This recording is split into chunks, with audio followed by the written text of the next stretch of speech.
Who are you racing?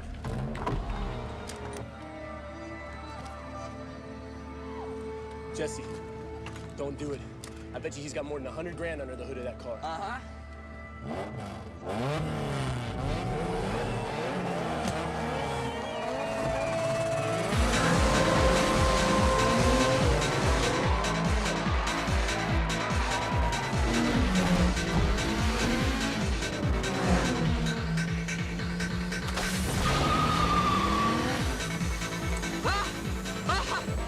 Too soon, Junior.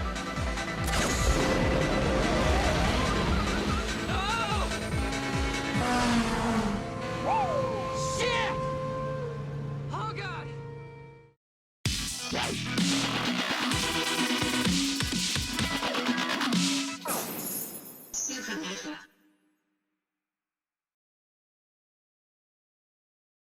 What's happening, guys? Supernova here, back with another video. I know it's been a while since I've made one, and that's because I was actually in the hospital for about a week. I had to undergo minor surgery, nothing crazy, nothing life-threatening, but yeah, I did have to undergo a minor surgery, and that's why I was there for about a week.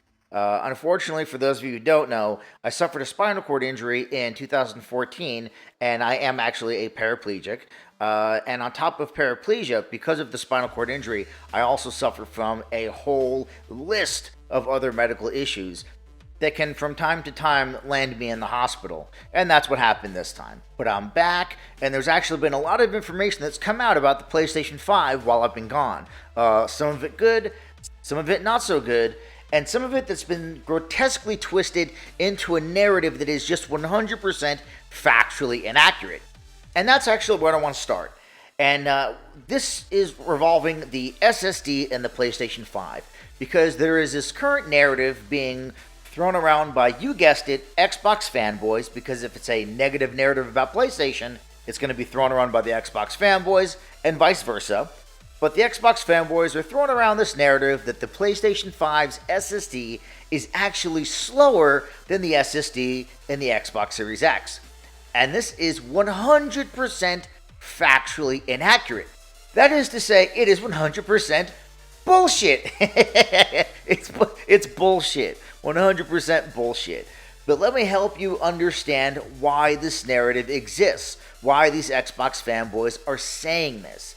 And that's because there has been testing that has been done with both the Series X and the PlayStation 5 when it comes to playing backwards compatible titles. That is, games that came out on the Xbox One and the PlayStation 4. Now, in testing these games, many of the games actually loaded faster on the Xbox Series X versus the PlayStation 5. And some people may be saying, well, wait a minute. I thought the PlayStation 5's SSD was supposed to be so much faster than the SSD in the Xbox Series X. How is it that it's loading games faster than the PS5? And the answer to anybody who actually gave a shit to look into it is actually very, very simple. When the Xbox Series X and the PlayStation 5 are playing backwards compatible games, they're doing so in a way that is basically emulating the hardware of the previous generation. For example, when the PlayStation 5 is playing PlayStation 4 games, it is doing so in a legacy mode. So it is emulating the PlayStation 4 Pro hardware. It's basically just running the games as if it was a PS4 Pro with a solid-state drive inside of it. It is not taking full advantage of all the bells and whistles of the architecture of the PS5 when it comes to its solid-state drive. Likewise, on the Xbox Series X, when it's running its backwards compatible games, it is not taking full advantage of their velocity architecture. Okay? So games that are running in backwards compatibility on the machines are for the most part seeming to load a little bit faster on the Xbox Series X. It's not always the case. There are some games where they do load faster on the PS5, but for the most part, they do seem to load faster on the Xbox Series X. Now, this is with backwards compatibility. Games that are designed for the next generation consoles, that is a completely different story. Because those games are designed with the next generation consoles in mind and are fully utilizing all of the capabilities of those said machines. For example, when looking at just the time it takes to launch, let's say, Batman Arkham Knight, that is to click on the game to start it without it have already been running. So from clicking on start to the game getting to the main menu is 41.39 seconds on the PS5. And then to get from the menu to the actual game is an additional 17.3 seconds. So that's a combined of about 58 seconds or so to basically hit start on the game to when you're actually playing the game. About 58 seconds. Now let's compare that to a game like, let's say, Spider-Man Miles Morales. Now, even though Spider-Man Miles Morales is a cross-generation game, the PlayStation 5 version was designed to fully utilize all of the features and benefits of the PlayStation 5 hardware. And when playing that game, you can boot up the PS5, launch Spider-Man Miles Morales, and then enter into the game. And if you did that from rest mode, that can all happen in as little as 25 fucking seconds. Yes, ladies and gentlemen, you can do all of that in 25 seconds. You can go from the PS5 being completely off or in rest mode to being turned on, launching the game when the game was not open, and then to playing the game in 25 seconds. To actually get from the launch screen to the main menu, I think takes about 7 seconds. And then once you're at the main menu, when you hit start to get into the game, it is 2 seconds. Compare that to the PlayStation 4 backwards compatible games, which take almost a full minute. Some of them take over a full minute just to launch the game. Some of them take over a full minute to get into the game. Okay? So, no. The PlayStation 5 SSD is not slower than the SSD and the Xbox Series X. When it comes to playing backwards compatible games, it just seems that the Xbox Series X tends to load them faster. Now, why that's the case, I'm not 100% sure. I think it's a combination of things, including the fact that Xbox may be using a better solution for their backwards compatibility, but at the end of the day, the performance and speeds we're seeing out of these SSDs is not reflective of the performance and speeds we're going to see going forward in games that are designed to fully utilize the new features of the next generation consoles, whether they be next generation games or cross generation games. So no, sorry Xbox fanboys, but the PlayStation 5 SSD is not slower than the SSD and the Xbox Series X. But fanboys don't give a fuck about facts. Fanboys just hear this information that, oh, games are loading faster on the Series X, therefore the Series X SSD is faster, and that's what we're going to run around telling everybody. And oh, they did indeed run around and tell fucking everybody.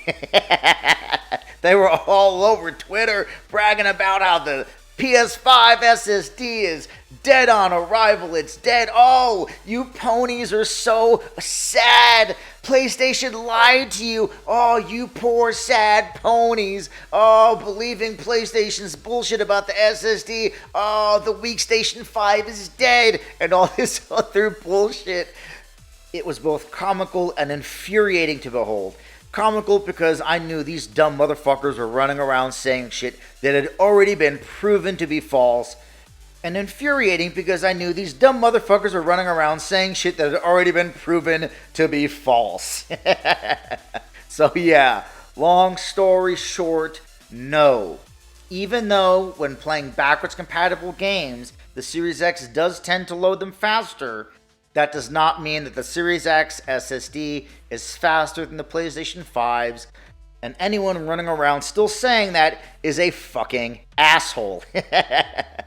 Now, while staying on the SSD, we now know the official storage you're going to have on the SSD when you bring the PS5 home. We had leaks of what the number was, but we now know the official number is 667 gigabytes.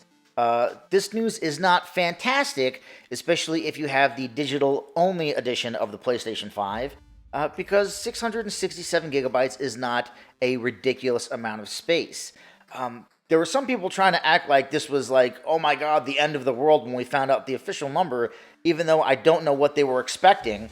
We already knew that the PlayStation 5 was 825 gigabytes, period, and that operating system was going to take up some of that. So I'm not sure where they were thinking the number was going to be, but I think we pretty much all assumed it was going to be in that area. But some people just like to take information and throw faux outrage over everything. So these people acting like it's the end of the world, that it's 667 gigabytes, they're just full of shit. We already expected to be around this spot again. It's not the greatest news, because more space is always better, especially, like I said, if you're getting the digital-only edition of the console. But yeah, the official number is now 667. The next piece of information is a piece of information that is not so great. And this again has to do with the internal storage of the device, as well as external storage. Because you see, both the Xbox Series X and the PlayStation 5 allow you to both store and run games off an external hard drive. There is a caveat though. You can only run last generation games off the external hard drive. The reason for that is next generation games, or games made with the Series X and the PlayStation 5 in mind, are designed to make full use of the SSDs in both consoles. So in order for you to run those games, they would have to be run off the internal SSD, which makes sense. So all of your PlayStation 4 games and Xbox One games, games that were designed on the old mechanical hard drives, you can store them on external hard drives. You know, you can get yourself like a badass 8 terabyte external hard drive, have all your games on there, store them there, and you can run them directly from those external hard drives. Now here's where the two differ, and this difference is a massive difference. The Xbox Series X will allow you to save Xbox Series X games on the external hard drive as well. You can't play them on that hard drive, but you can still save them on the hard drive. So you can download all of your Series X games to the external hard drive, play the ones that are on the internal SSD, and then if you want to play one that's on the external hard drive, you just, boom, import it real quick from the external hard drive, it's there, and now you can play it off the internal SSD. PS5 does not let you do that. The only place that you can save the games is on the internal SSD. Why they've chose to do this, I have no fucking idea. It makes zero sense. The solution that Xbox Series X has is perfect. Allow you to save all your games on the external hard drive. But if you want to play the games, require you to bring them back into the internal hard drive. That is the perfect solution. That way you don't have to re-download every fucking game every time you want to play them. And that right now is the solution you have with the PS5. You can download and install the games to the interior SSD of the PS5, but then after that, if you run out of space, you're forced to delete the games, and then if you want to play them again, re-download them again from the PlayStation servers. And why they've decided to go this route is fucking beyond me. The simple solution would be what Series X is doing. I understand they want to make sure that you're playing PS5 games off the PS5 SSD. I get it. But they could still allow you to store the games on an external hard drive. That way you already have the games downloaded. And when you want to play them, you can just transfer them from that SSD to the internal hard drive of the PlayStation 5. Why they don't allow that right now, again, is beyond me. The good thing is that is something they could easily fix with a firmware update, and I hope that they do that soon. I hope that's like a day one fucking patch, because to not allow you to do that, again, it's inexplicable to me why they would go that route. The solution that the Series X has is just far better. You can download and save all of your games on an external hard drive, and if they're Series X games, then you have to move them to the Series X hard drive in order to play them, but at least you already have them downloaded. You're not forced to re-download them when you want to play them. So, like I said, that's not great news when it comes to the PlayStation 5, especially if you're someone who purchased a digital-only edition of the PlayStation 5, or even if you're someone who has a physical version, but buy all your games digitally. If either of those are you, then this is not good news for you. But like I said, this is something that PlayStation could potentially fix with a firmware update, and again, it is one I hope that they do ASAP, because to me, this is bullshit, and there's no reason why it should be this way, and definitely no fucking reason why it should stay this way. The next bit of information has to actually do with the DualSense wireless controller. Because before anyone had hands-on time with the controller, we all had the same thoughts. The haptic feedback and the triggers with adjustable tension sound cool, but are they really just gimmicks? Is it some fucking gimmicky bullshit that no one's ever going to utilize, that doesn't amount to anything, just like the touchpad on the PlayStation 4 controller and the light bar and all this other bullshit that no one ever really used? And now that people have had hands-on time with the DualSense, it seems no. The haptic feedback and the adaptive triggers are anything but fucking gimmicks, and pretty much anyone who's had hands-on time with the controller has been saying the same exact thing. How immersive the games are when playing with the DualSense. How much more immersive the games become when playing with the DualSense. How the DualSense is the only next-gen controller shipping next generation. SkillUp said it best. SkillUp said there are 2 next-generation consoles launching next month, but there is only 1 next-generation controller. I've watched dozens of videos of journalists and YouTubers reviewing the DualSense controller, and they all absolutely fucking gush over how they feel when they play with the DualSense, how the DualSense elevates the gaming experience.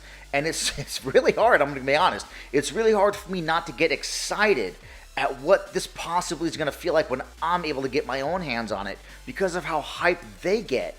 And it really makes me feel that going into the next generation, and this next part is purely speculative and my personal opinion, I feel that PlayStation 5 versions of multiplats will be the definitive versions of those multiplats, even if the Xbox Series X version runs at a higher frame rate and resolution. Because we know the Series X is the more powerful machine, and the Series X is going to run some games at a higher frame rate and a higher resolution.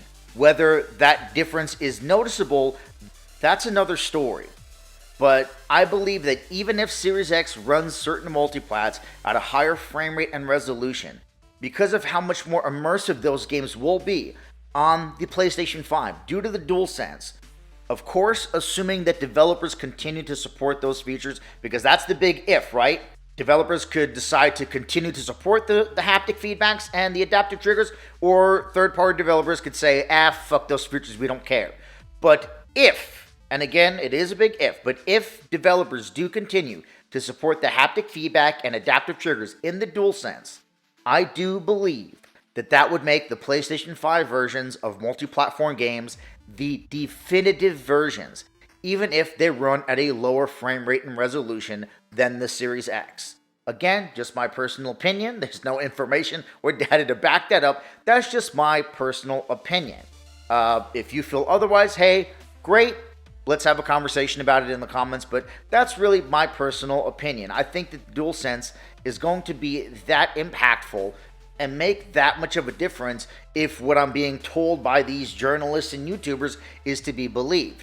I will tell you 100% for sure what I feel when I get my hands on the DualSense and I'm able to feel it for myself, but based on the things that I'm hearing, it's hard for me to think otherwise. I mean, all I'm hearing everywhere is that the DualSense is the thing that's really making the PlayStation 5 feel like a next-generation console. That yes, the SSD in the PlayStation 5 is ridiculously fast, super fast, but it is the DualSense that really sets it apart from the competition. And I've already had back and forth spats with Xbox fanboys on Twitter saying shit like, bro, the Series X is like so much more powerful, you sad ponies are gonna have inferior versions of the multiplats. 12 flops, yo. And I really don't think that that's gonna be the case. I honestly think when it comes to multiplats and next generation, we're going to see parity between the two consoles. Most multiplats are going to run at the same frame rate and resolution on both consoles. But I do think there will be games that do run at a higher frame rate and resolution on the Xbox Series X because it does have a little extra horsepower. That being said, I still maintain that I believe the PlayStation 5 version of those multiplats will be the definitive version because of the DualSense. And I think going forward, when we see reviews in the future of multi-plat games running on both consoles, the DualSense is going to come up a lot. And I know that Xbox fanboys want to downplay the DualSense. I mean, I've already seen them on Twitter saying dumb shit like, oh, how cute, look at the ponies excited about vibrations, or oh, the ponies are happy that their controller vibrates, how cute, and just dumb shit like that. And it's like, look, You can downplay how impressive the DualSense is all you want. It doesn't change the fact that the DualSense is incredibly impressive to those who have had hands-on time with it. I also want to point out how much you guys were talking up the impulse triggers on the Xbox One, which is effectively just rumble inside the triggers. The difference here is that I never once saw any journalist or developer ever as excited about the impulse triggers as I'm seeing them when it comes to the DualSense and its haptic feedbacks and adaptive triggers. It is what it is, guys. Just deal with it. Just deal with it. It is what it is. There's nothing you can do about it. The only thing that can be done about this is for Xbox to come out with their own equivalent to what the DualSense is doing. And I've said this on Twitter, I think Xbox should do something like the PlayStation 5 is doing with the DualSense. Yes, they're going to be called copycats. Yes, PlayStation fanboys are going to clown on them and make fun of them. But at the end of the day, it would be a good thing for Xbox. Having a more immersive experience on the Xbox Series X would be a good thing, not a bad thing. Even if Sony did it first, who gives a fuck? I don't give a fuck who did it first, as long as I get it also. And that should be your guys' mentality. Your guys' mentality shouldn't be downplaying the DualSense and saying it doesn't matter. Your mentality should be, hey Xbox, what are you going to do about the DualSense? That should be your fucking mentality. Not downplaying achievements of the other side. Going to your preferred platform and saying, hey, what are you going to do to answer what they're coming at us with? Because the DualSense is not going away. So what are you going to do about it? That should be your fucking mentality. But long story short, at the end of the day, as long as Xbox Series X does not have something equivalent to the DualSense, I find it hard to say that the Xbox Series X version of multiplats are going to be the definitive version of those multiplats, are going to be the must-play versions of those multiplats, because you can either have the version that runs at a higher frame rate and resolution that may or may not be noticeable, or you can have the version that is noticeably more immersive. And I don't know, for me, I'd rather have the one that is notably more immersive. And of course, people are going to say, oh, I'm biased because I prefer PlayStation. But I honestly don't give a fuck if it was PlayStation or Xbox. If the Series X were the one with a DualSense and the PlayStation 5 didn't, and the PlayStation 5 were the one that were more powerful on paper, I would still say the one that's the more noticeably immersive experience is the one to have. But hey, that's me. Anyway, moving into the last topic of this video, because I don't want it to be a fucking 20-minute video. This has to do with the ray tracing that we see on display in PS5 games, notably in this case, Spider-Man Miles Morales, because it would appear, according to Digital Foundry, that right now, the ray tracing on display in Spider-Man Miles Morales for PlayStation 5 is the benchmark. Yes, I said benchmark. Their words, not mine, for ray tracing on a console as of right now. And that's exciting news if you're a PlayStation fan. Now, at the same time, people that hear this information need to understand that is in no way Digital Foundry saying that ray tracing on PlayStation 5 is superior to ray tracing on Series X. That's not at all what they're saying. All they're saying is in all of the implementations we're seeing right now, currently, as it sits, Miles Morales on PlayStation 5 is the benchmark for ray tracing on consoles. But that is not to say that the Series X ray tracing is in any way inferior to what PlayStation 5 has. As a matter of fact, I would say it's actually going to be the opposite. We know that the Series X is the more powerful machine. So in the end, when it's all said and done, the Series X is probably going to have superior ray tracing. How superior, or if it's even noticeable, is yet to be seen. And there's also something else to take into account, and that is the talent of your studios. You can have more powerful hardware, but if you don't have the talented studios to back you up, it doesn't matter how much power you have. Again, that's not me saying that Xbox doesn't have talented studios. It's just me saying that just because you have power, or just because you have the numbers on your side, does not automatically mean that your games will look better, run better, have better ray tracing, have better this, have better that. The numbers, the specs, these are all tools for the developers, and at the end of the day, it is the talent of the developers to take those tools and make the things that we see in play. But yeah, like I said, as it sits right now, Digital Foundry says that Spider-Man Miles Morales is the benchmark for ray tracing on consoles. This is probably a benchmark that will be short-lived as newer games come out, but still kind of cool news nonetheless if you are a PlayStation gamer. And because I don't want this video to be fucking 30 minutes long, I'm going to end it with this section and end it by saying this week is the start of a brand new fucking generation. It's incredibly exciting, and whether you got the Xbox Series X, the PlayStation 5, or both, or are planning on getting one or both in the future, I hope that when you open the box of whatever you choose, that it is everything that you were hoping it would be. And with that, that's all I got for you guys on this one. And that's the video, guys. Let me know what you think down in the comments, and as always, feel free to like, share, and subscribe, and I'll catch you guys on the next Supernova.